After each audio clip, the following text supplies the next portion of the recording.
Hi, welcome back. How's it going today? Hope you're having a good day or evening whenever you're listening to this. I'm so glad you're here for story time. If you happen to be new here, my name is Jill and I am reading my book, which is a memoir. It is called Freewill, and the link for the book is in the description below. But if you'd prefer to listen to the story, I am reading it one chapter at a time here on YouTube.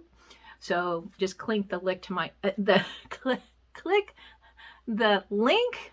I can do this. The link to my channel below, the little icon down below, and you can look at my channel and go back to the very first chapters, including the preface, which is before chapter 1, obviously. So I hope you will, and I hope you'll subscribe. And I love hearing your comments, so please continue to give me a little feedback. It's been great hearing from a bunch of you guys, and really appreciate it a lot. This is a very vulnerable thing to do. I felt kind of vulnerable when I first told my story in my book, but it is kind of a little bit of a more vulnerable feeling reading it on a public platform like this.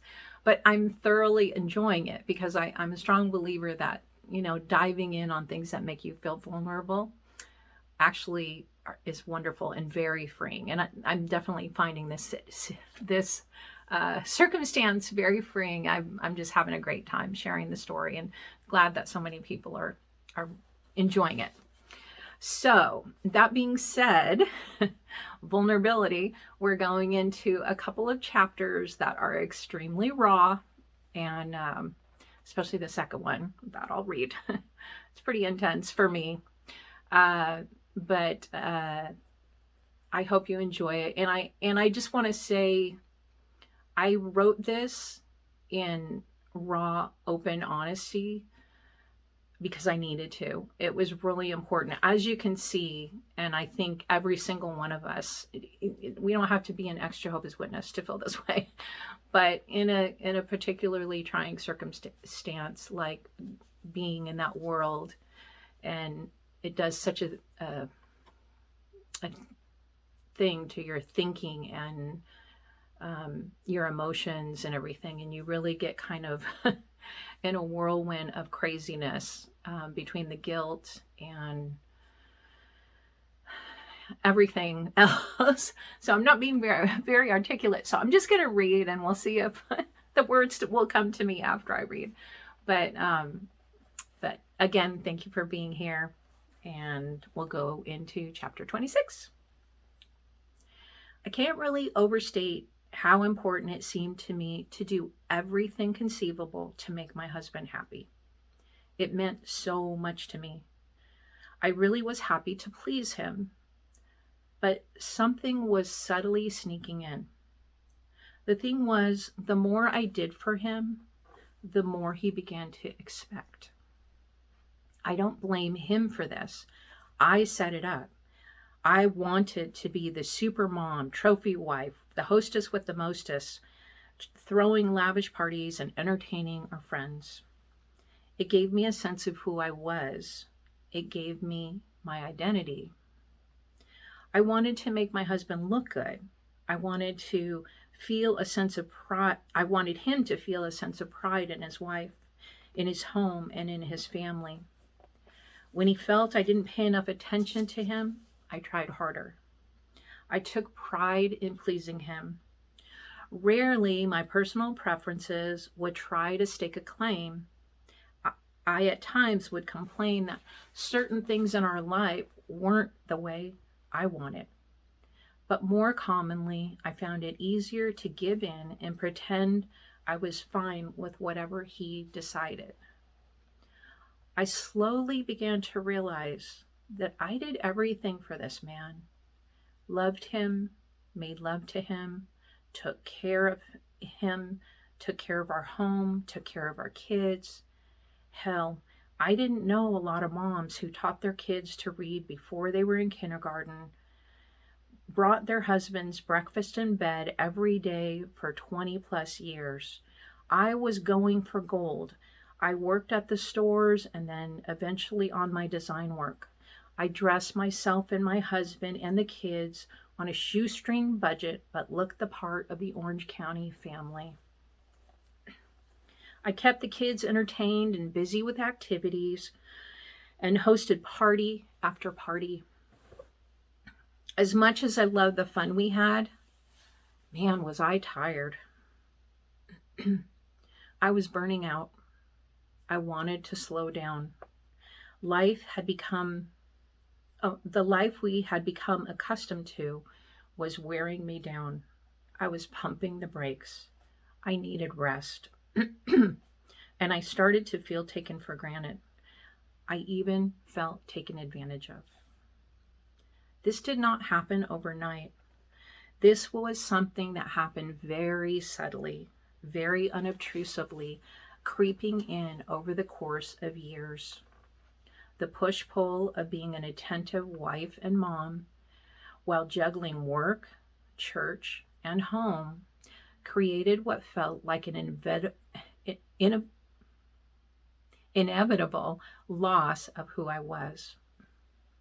I would have never thought that there was anything wrong with wanting to have it all and to want to be all I could to everybody in my life. But it required sacrifice. To balance it all, I had to compromise who I was and what I wanted. Those compromises turned into muted frustration. Muted frustration morphed into resentment. It was so subtle, it only came out in random arguments with my husband. Arguments it was easier to give into than stand my ground. The life of partying with this great group of friends took its toll on our church life. We missed a lot of meetings. We barely, if ever, did preaching anymore. I internally began to question my life choices. Why was all this happening? Were these just symptoms of the fact that the JW Church wasn't really making us happy? The church claimed its teachings provide true happiness. Was it lack of true satisfaction with our spirituality? Or was it the fun luring us away from our religious pursuits gradually? Guilt from the ever-present judgment of the church pressed in on me. I felt like a failure as a Christian. I was having fun, but wasn't truly happy. I didn't know it consciously, but I wasn't satisfied spiritually. I was caught in what felt like a whirlpool, swirling around and around in a cycle that was too strong to fight. The church's power over my conscience pulled me under. I had to keep my head above water. But our lifestyle had added to the swift fury of our lives and added to the guilt plaguing my conscience. I was tossed and turned upside down and was doing what I could to stay afloat. During this time, my daughter Lexi was coming of age. Feeling the pull of the social world at school, the world outside the church was having a powerful effect on her. One day she wrote me a letter and handed it to me. I was alarmed because we were really close. Why would she need to write me a letter? The grim way in which she handed it to me made it feel ominous. I slowly read her heartfelt plea. Well thought out and articulated, it proclaimed that she did not want to be a Jehovah's Witness. Whoa. Instantly, I was sucked back to my own adolescence, how I had told my mom the same thing at that age. I felt two things, sympathy and fear.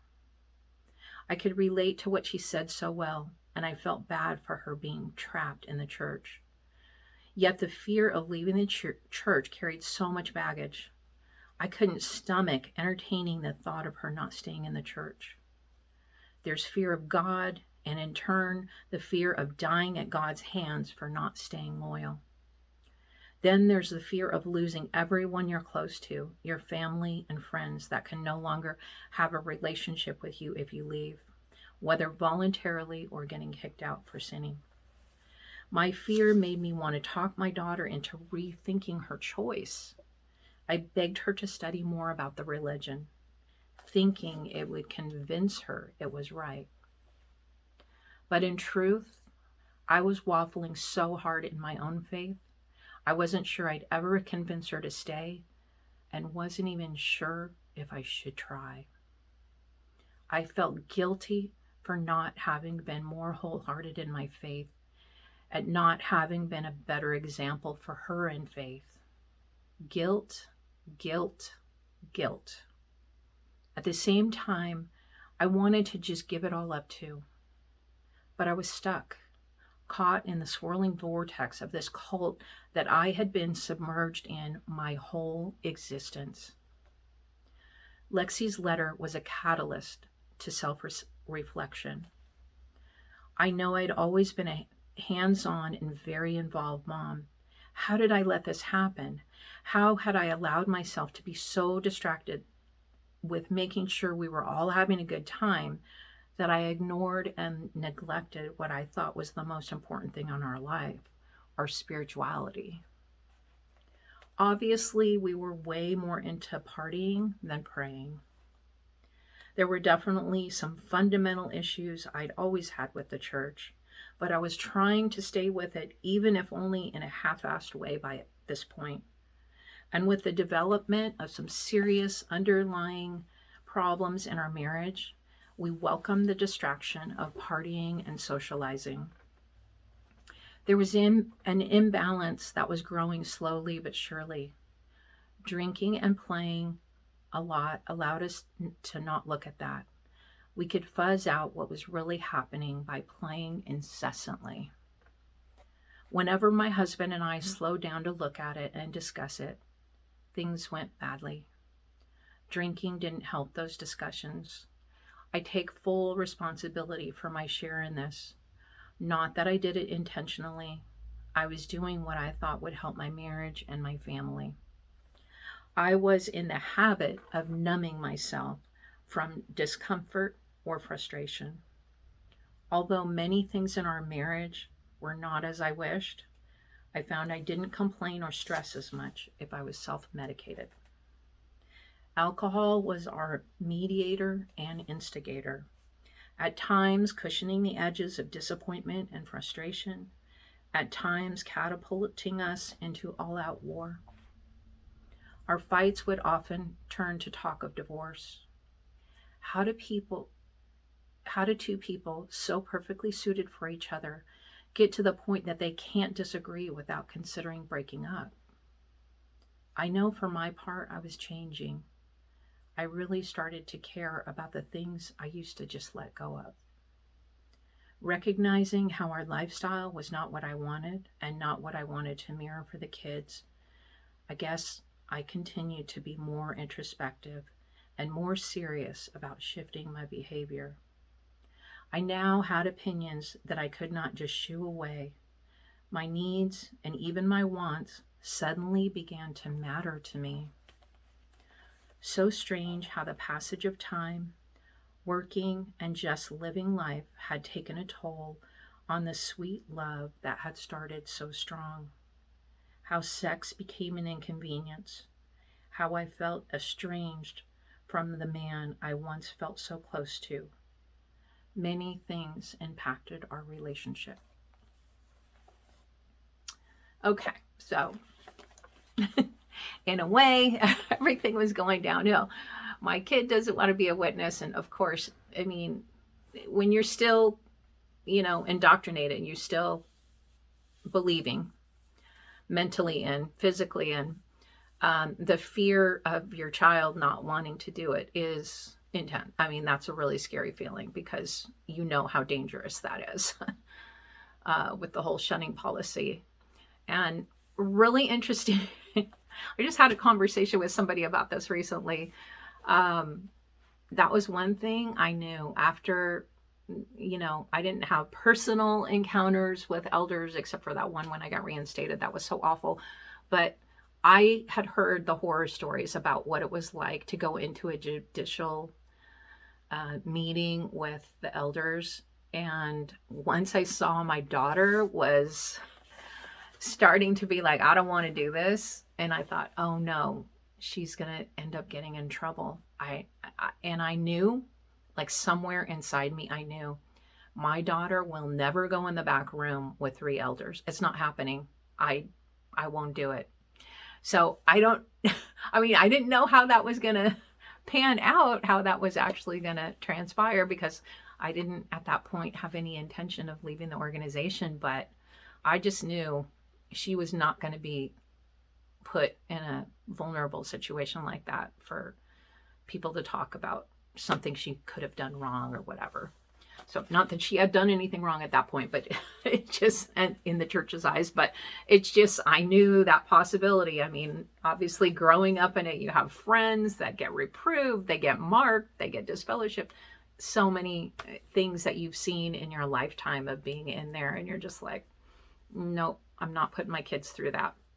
So anyway, now we're going to go into some really deep waters. This is intense. This is a hard chapter. Okay.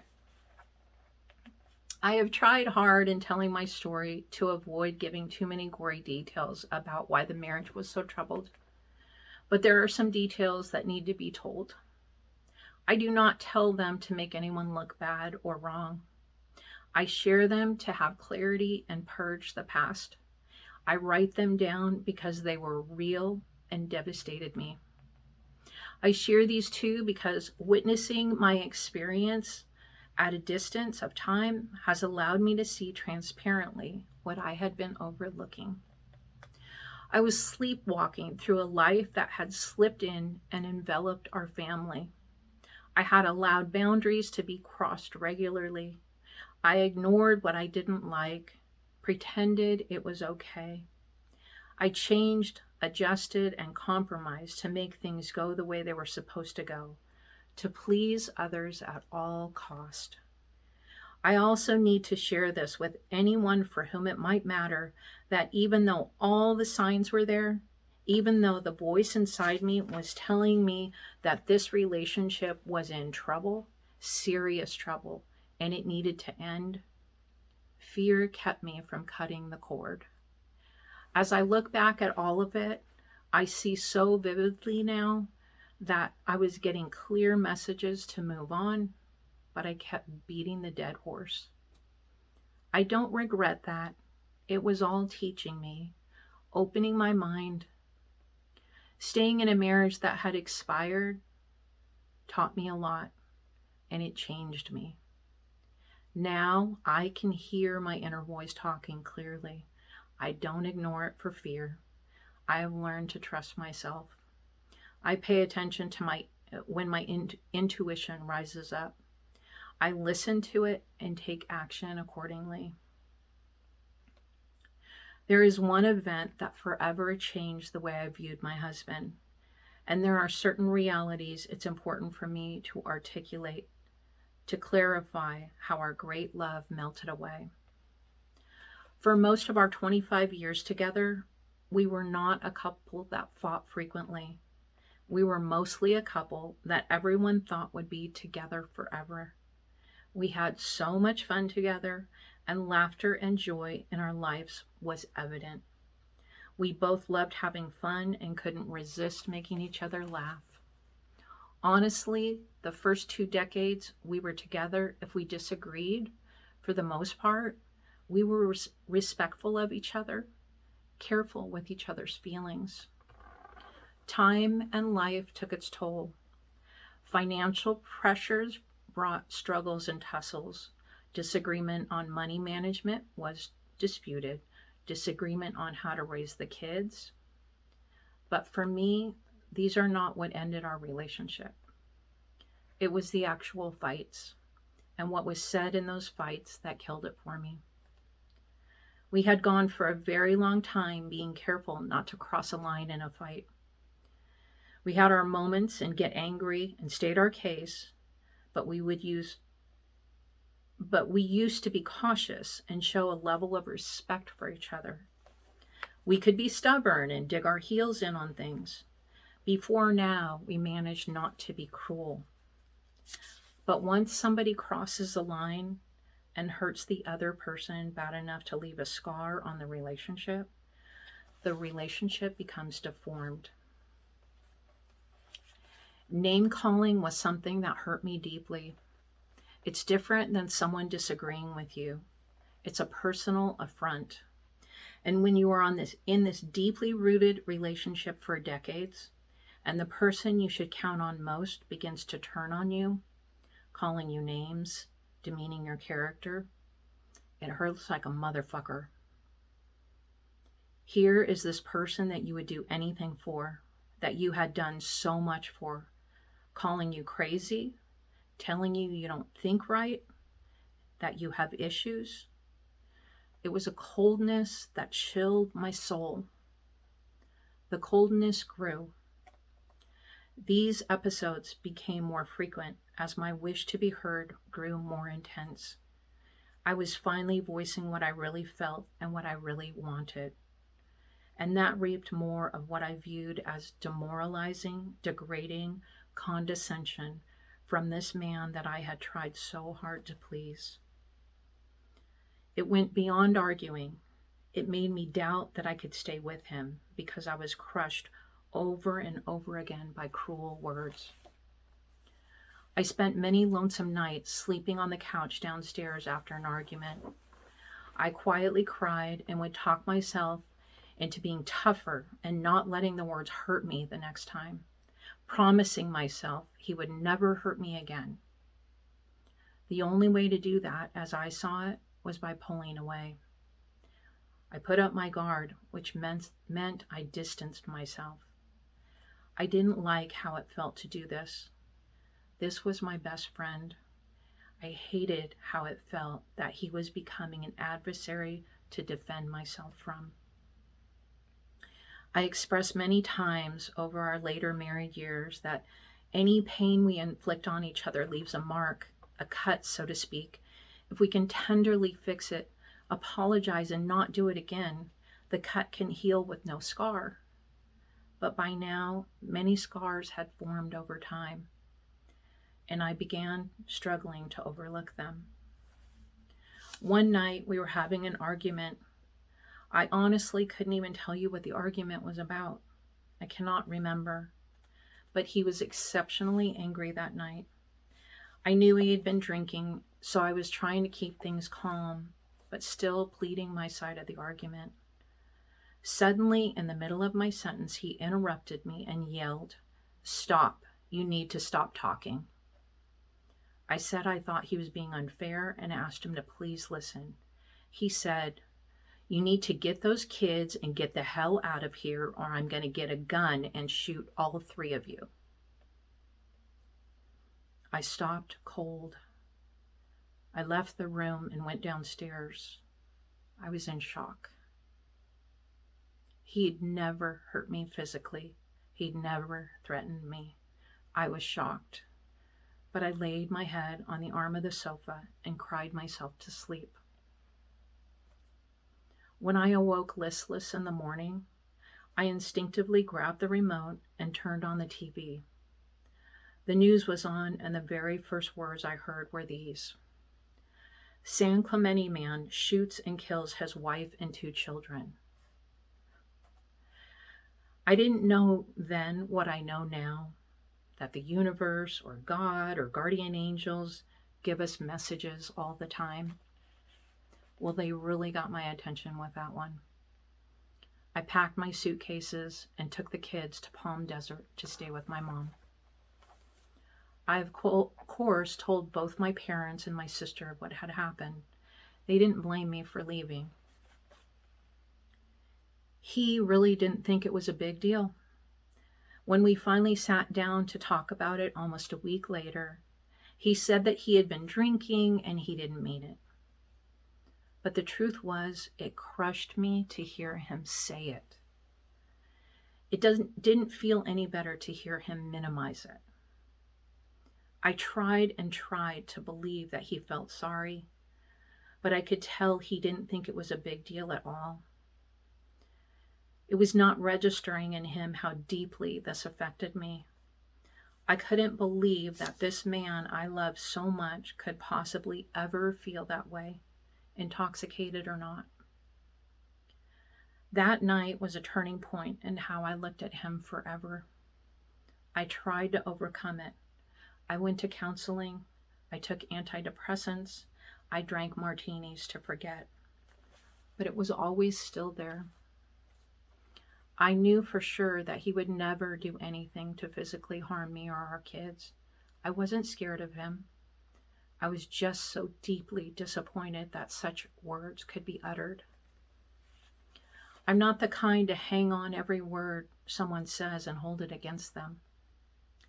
Piggybacking on a lot of hurtful months, this was something that took this fun-loving, generous genius of a best friend and turned him into someone I didn't know or trust with my feelings anymore.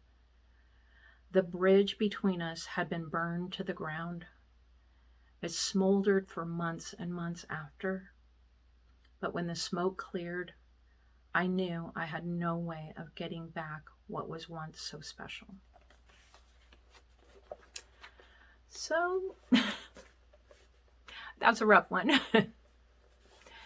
That it's really interesting because I think people say stupid things and say things they don't mean, especially when they're drinking. Sometimes they say true things when they're drinking, so that's something to be thought about too.